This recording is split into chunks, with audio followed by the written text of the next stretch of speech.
Bienvenidos a su programa Un Encuentro con la Verdad. Como la última vez que hicimos el podcast, yo estuve hablando acerca de una reseña histórica y después hablé acerca de un tópico hermenéutico, o mejor dicho, filosófico, cómo defender la doctrina cristiana o la creencia cristiana, apología siempre. En esta ocasión quisiera quisiera dar una reseña histórica acerca de un santo que nosotros sabemos que se le llama los santos de los primeros 4 siglos, a las personas que dieron su vida o que contribuyeron mucho a la iglesia cristiana, se les llaman santos.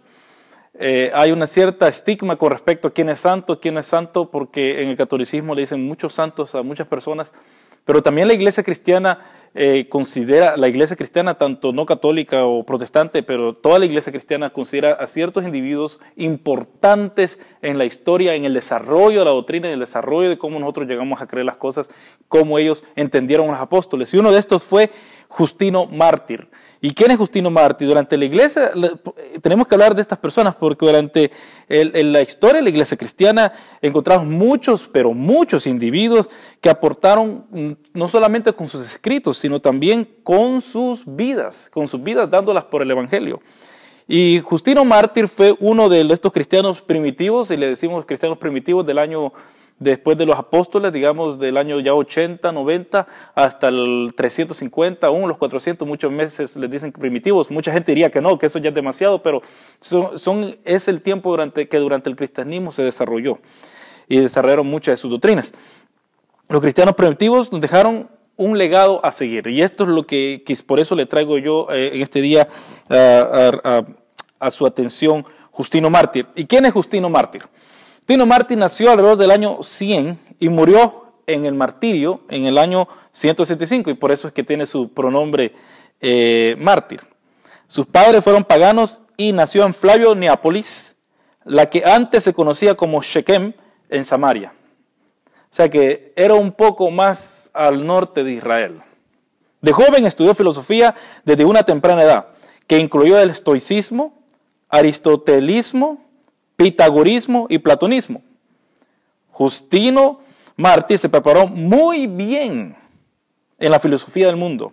Por lo tanto, era el mejor en el poder opinar y comparar las diferencias y similitudes entre la filosofía pagana y su nueva fe cristiana. Era un hombre que sabía mucho de lo que se creía adentro del mundo. Y no solamente lo mundano, lo malo, lo lascivio, sino que el modo de pensar del mundo. Y no solamente el modo de pensar, como diríamos nosotros en estos tiempos, viveza, no, sino filosófico, cómo es que ellos llegaban a las conclusiones que llegaban. Pero su conversión fue resultado de una conversación entre él y un anciano, y aquí es donde yo veo que era un hombre filosófico, lo humilde que era este hombre. Que aunque él sabía mucho de filosofía, él llegó a los pies hablando con un anciano. Muchas veces nosotros consideramos a los ancianos como personas que no necesitan ser oídas por nosotros, pero Justino lo hizo. El hecho que Justino siempre quiso saber la fuente de la verdad lo llevó a indagar más sobre el cristianismo y a su conversión alrededor del año 132. Dado a su instrucción filosófica, fue en ciudad predicando su nueva fe, pero también iba defendiendo su fe en contra de las ridiculeces que los demás filosofías o creencias hacían del cristianismo. Muchas de las cosas que los primeros siglos del cristianismo sufrió fue de chismes, de insinuaciones, y uno de los chismes que yo lo he mencionado en mis prédicas, y también no sé si lo he mencionado cuando hago los videos, es de que cuando tomaban la Santa Cena, como en la Santa Cena sabemos que estamos tomando el cuerpo y la sangre de Jesús, estamos haciendo un memorial. Muchos piensan que este es literalmente, los luteranos piensan que es literalmente, otros piensan que se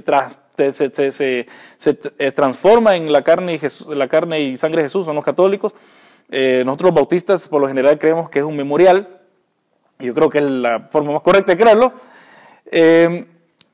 Ellos creían, los paganos que estaban alrededor de los cristianos creían que eran caníbales, porque decían que comían la carne y la sangre de un Cristo, de un crucificado, de un Mesías. Otra cosa que también creían es de que tenían relaciones sexuales entre ellos mismos, porque se daban un beso santo, Se recuerda usted en Romanos, que habla que se saluden cada uno con un beso santo. Y en el Mediterráneo no se daban besos aparte de ser familia, y mucho menos entre hombres y mujeres, aparte que sean esposo y esposa. Así que habían muchos malos entendidos. Alguna otra ocasión quisiera hablar acerca de Corintios, porque es que la mujer se tenía que poner el velo. Mucha gente dice que tiene un trasfondo espiritual, y sí, yo creo que lo tiene, pero también es un trasfondo sociológico que está pasando acá, de que, por decirlo así, las prostitutas no se tapaban en los templos paganos el pelo, mientras que las mujeres que iban a adorar a Dios sí. Y si en una casa se reunían los cristianos del primer siglo diciendo de que iban a adorar a Dios, y las mujeres iban destapadas, ¿cuál iba a ser el concepto de las personas que los rodeaban? Yo creo que la respuesta es obvia. Así que Pablo les dice que tienen que taparse la cabeza. Pero pone otros componentes acerca de por los ángeles, etcétera, etcétera, etcétera. Pero ese es el componente sociológico de que por qué es que la mujer se tiene que tapar la cabeza. Y por eso es que Pablo está tratando de que no hayan desórdenes dentro de la iglesia y que los de afuera no hablen más de los de adentro. Y Justino era uno de esos.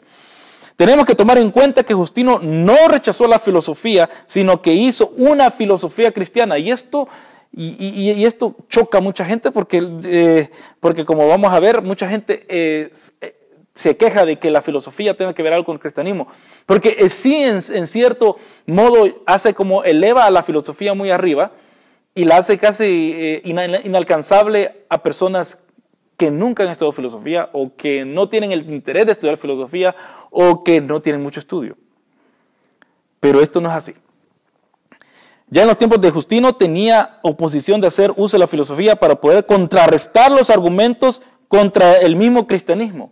Y eso es el arma de nosotros, aquellos que tomamos tiempo para estudiar filosofía, pero también apologética, cómo defender la fe. Tenemos que aprender filosofía por dos razones.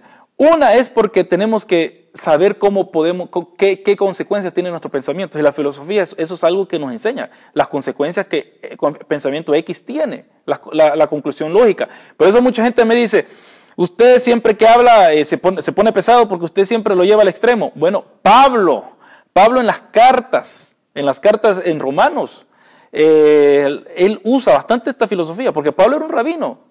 Recordemos, Pablo era rabino, él sabía argumentar, él sabía decir cosas. Y él hace lo mismo. Por eso, ¿pecaremos porque hay gracia? Seguramente que no. O sea, que está llevando Pablo ahí el argumento a su conclusión lógica. Pero él dice que no. O sea, él reflexiona. Eso es una cosa. Lo otro que también podemos estudiar filosofía es porque tenemos que saber cómo las otras personas con las que estamos interactuando piensan. Cómo es que ellos, por qué es que sus creencias, qué es lo que lo hacen, a qué punto los va a llevar o qué puntos van a tocar ellos en su conversación. Por ejemplo, un capitalista va a poner mucho énfasis ¿en qué? En el libre mercado.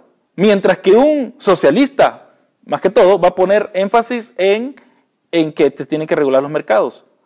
Así que, sabiendo qué filosofía el otro tiene, uno ya puede imaginarse qué clase de argumento le va a exponer. Pero en los tiempos de Justino ya habían dos bandos marcados en el cristianismo. Uno liderado por Tertuliano, y Tertuliano fue el primero que dijo, el que inventó, el que acuñó el término Trinidad. Él fue el primero.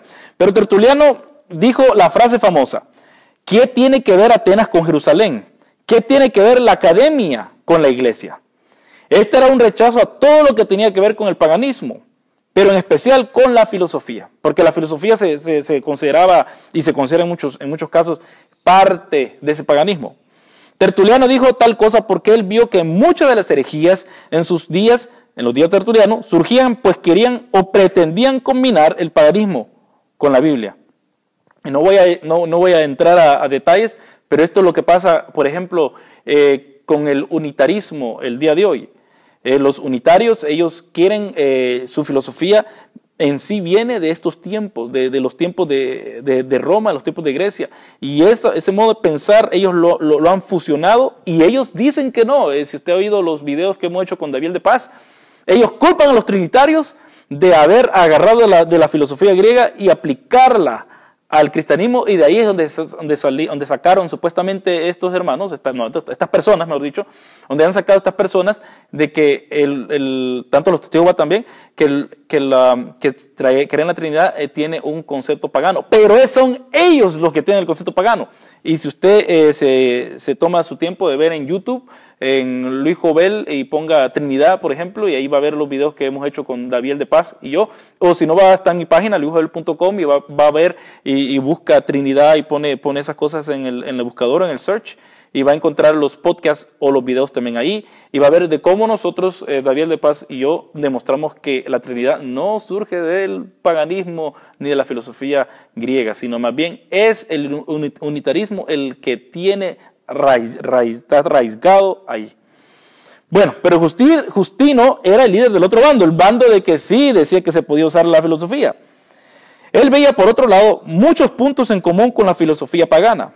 Por ejemplo, los mejores filósofos hablaban de un ser supremo de donde venían todas las cosas. Y fue a esto a lo que Pablo apeló en el Areópago en Atenas. Si usted va conmigo a Hechos 17, 25, 26, y yo estoy leyendo de la versión internacional, Hechos 17, 25, 26 dice del 24, dice, el Dios que hizo el mundo y todo lo que hay en él, es Señor del cielo y la tierra. No vive en templos construidos por hombres, ni se deja servir por manos humanas como si necesitara de algo. Por el contrario, Él es quien da toda la vida, el aliento y todas las cosas. De un solo hombre hizo todas las naciones para que habitaran en toda la tierra, y determinó los periodos de su historia y las fronteras de sus territorios. Esto lo hizo Dios para que todos lo busquen, y aunque sean a tientas, lo encuentren. En verdad, Él no está lejos de ninguno de nosotros. Y vemos que la gente que está oyendo a Pablo están atentamente oyéndolo hasta este momento. Fue en el momento que él habló de la resurrección de los muertos, que ahí es donde todos salieron que no tiene que ser así. Pero eso es las cosas en comunes que podemos decir que tenemos con los filósofos griegos. Por ejemplo, Sócrates y Platón creían que había vida después de la muerte, aunque el concepto de ella era muy diferente. Platón sabía que habían realidades más allá de las del mundo presente o del mundo que se podía ver. Justino no siempre estuvo de acuerdo con cómo los filósofos paganos conceptualizaban algunas cosas. Y como por ejemplo Platón conceptualizaba la vida eterna basada en la inmortalidad del alma, mientras que el cristianismo enseña que esta vida eterna será experimentada en carne y hueso por medio de la resurrección. Y por eso si usted termina leyendo el capítulo 17 de Hechos, va a ver de que lo oían a Pablo hasta que él mencionó la resurrección, la anastasis o la anastasia. Ahí es donde ellos, que así se dice resurrección en griego, ahí es donde ellos rechazaron lo que él estaba diciendo. Y dice, el 29, leámoslo. Porque por él vivimos, nos movemos y existimos, como algunos de sus propios poetas griegos han dicho, de él somos descendientes. O sea que Pablo en el versículo 28 del capítulo 17 apela que hay una cosa común entre sus poetas y lo que yo creo. Pero sigue en el 29. Por tanto, siendo descendientes de Dios, no debemos pensar que la divinidad sea como el oro, la plata o la piedra, escultura hecha como resultado del ingenio y de la destreza del ser humano. Pues bien, Dios pasó por alto aquellos tiempos de tal ignorancia, pero ahora manda a todos en todas partes que se arrepientan. Él ha fijado un día en que juzgará al mundo con justicia por medio del hombre que ha designado. De ello ha dado prueba a todos al levantarlo de entre los muertos. Cuando oyeron de la resurrección, unos se burlaron, pero otros dijeron, queremos que usted nos hable en otra ocasión sobre este tema, del tema de la resurrección. Pero se fijan, fue hasta que llegó el tema de la resurrección que los griegos abrieron los ojos. Pero antes Pablo apeló. Por eso les digo, eso se llama retórica. Eso es lo que yo le decía a un amigo por internet. Que muchas personas cristianas quieren defender la fe cristiana y con buena razón, porque tiene que ser defendida en contra de las herejías. Pero tiene que haber una retórica. Tenemos que encontrar algo, un puente en común con las personas para que al menos nos oigan, para que al menos queden... No nos desechen como unos desecharon a Pablo en parte, pero a nosotros nos pueden desechar totalmente como locos, sino que hay que encontrar algo en común, y así la gente puede identificarse uno con el otro. Esto no es filosofía a bruto modo, a una forma bien fuerte, pero es una forma de filosofar. Así que quizá usted lo está haciendo, por eso le estoy diciendo, no necesariamente tiene que ir a la universidad, leer, a estudiar por 3, 4, 5 años, no, adiéstrese un poco y estas cosas sencillas que la vemos en la Escritura las podemos aplicar en la vida diaria. Y en otro punto que Justino vio en común fue en el caso del logos o razón. Tanto el apóstol Juan como el filósofo judío Filón habían usado ese concepto para explicar a Dios. En especial Juan, quien se lo aplica a Jesús. ¿Se acuerdan? En el principio era el verbo, y verbo en griego es logos. Y el verbo estaba con Dios y el verbo era Dios. Entonces ya de ahí ya Juan está poniendo un concepto que está encontrando un puente entre él y sus leyentes o escritores. Y es bien tremendo que se cree que Juan fue el Evangelio de Juan es el apóstol mundial, universal. ¿Por qué? Porque el concepto logos era un concepto universal. Y muchas de las cosas que leemos en el Evangelio de Juan son conceptos universales. No tengo tiempo para meterme a eso, pero solo por empezando con el logos. Cuando cualquier persona en cualquier parte del Imperio Romano abre el pergamino y empieza a leer a Juan, el logos, ya saben lo que están hablando. ¿Y qué es el logos? El logos, los griegos consideraban el logos como la inteligencia que creó y que existía ya en el universo. De toda verdad que se descubría era porque el logos lo revelaba. Por eso Justino consideraba a los filósofos del pasado como cristianos, aunque ellos mismos no se hubieran considerado como tales. Yo no estoy de acuerdo con esto con Justino porque esto es como lo que Karl Rahner dijo en el siglo pasado, en el siglo XX. Karl Rahner era un teólogo católico que llegó a decir de que existen cristianos anónimos. Y eso es lo que está diciendo aquí Justino. Así Justino creó un puente, a pesar de eso, entre el mundo pagano y el cristianismo. Este puente consistía en que todo lo bueno en el mundo está ahí porque Dios o el Logos lo puso ahí. Y yo creo que esto es un concepto bien importante para todos. Que todo lo bueno que usted va a encontrar en el mundo, porque hay cosas buenas. Una cosa buena y hermosa es una flor, una montaña.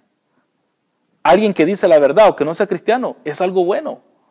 Así que eso está puesto por Dios. Yo creo que podemos ver la mano de Dios no solamente en la iglesia donde la tenemos que ver más palpitante, más segura, pero también en el mundo, en lo creado podemos ver la mano de Dios. Pero este concepto de logos fue más allá. En su primera obra, la primera defensa, la primera obra de Justino, que fue dedicada al emperador Antonio Pius, Justino acerta de que el logos ha estado siempre en el mundo, desde el principio, y que aquellos que vivieron conforme al logos fueron cristianos. O sea, que Justino quería ser cristiano a todo el mundo. Así que la venida de Jesucristo, y esto es importante, no vino para darnos una revelación nueva, más bien la total revelación, pues Jesús es el logos encarnado. Y esto es cierto, porque recuérdese de que en el Antiguo Testamento tenemos a un Dios revelado hasta cierto punto, pero vino Jesús y nos reveló al Padre tal y como Él es. En su segunda obra, titulada Segunda Defensa, que fue escrita por la indignación de Justino a la persecución de cristianos, dentro de esa obra también vemos un diálogo con Trifo, que era un judío a quien Justino quería traer a los pies del Señor. Y ahí donde podemos ver cómo Justino también dialoga o argumenta para que un judío venga a los pies de Jesús. Bueno, podemos ver entonces que Justino usó la filosofía y el conocimiento que tenía para defender la fe cristiana de todo frente que quería desprestigiarla, tanto el pagano como el judío, y aún en contra de otros cristianos que ya estaban pervirtiendo la fe. Su conocimiento, lejos de envanecerlo, lo usó para hacer una herramienta de bendición a otros. Nos mostró que el conocimiento filosófico secular, lejos de ser un impedimento al cristiano, se puede convertir en un arma poderosa para defender la fe. Ese es el legado de Justino, ese es el legado de la apología en el día de hoy. Pero yo creo que es importante que usted, querido amigo, querida amiga, sepa quién fue este hombre y qué es el aporte que él le hizo a la iglesia el día de hoy. Que Dios le bendiga.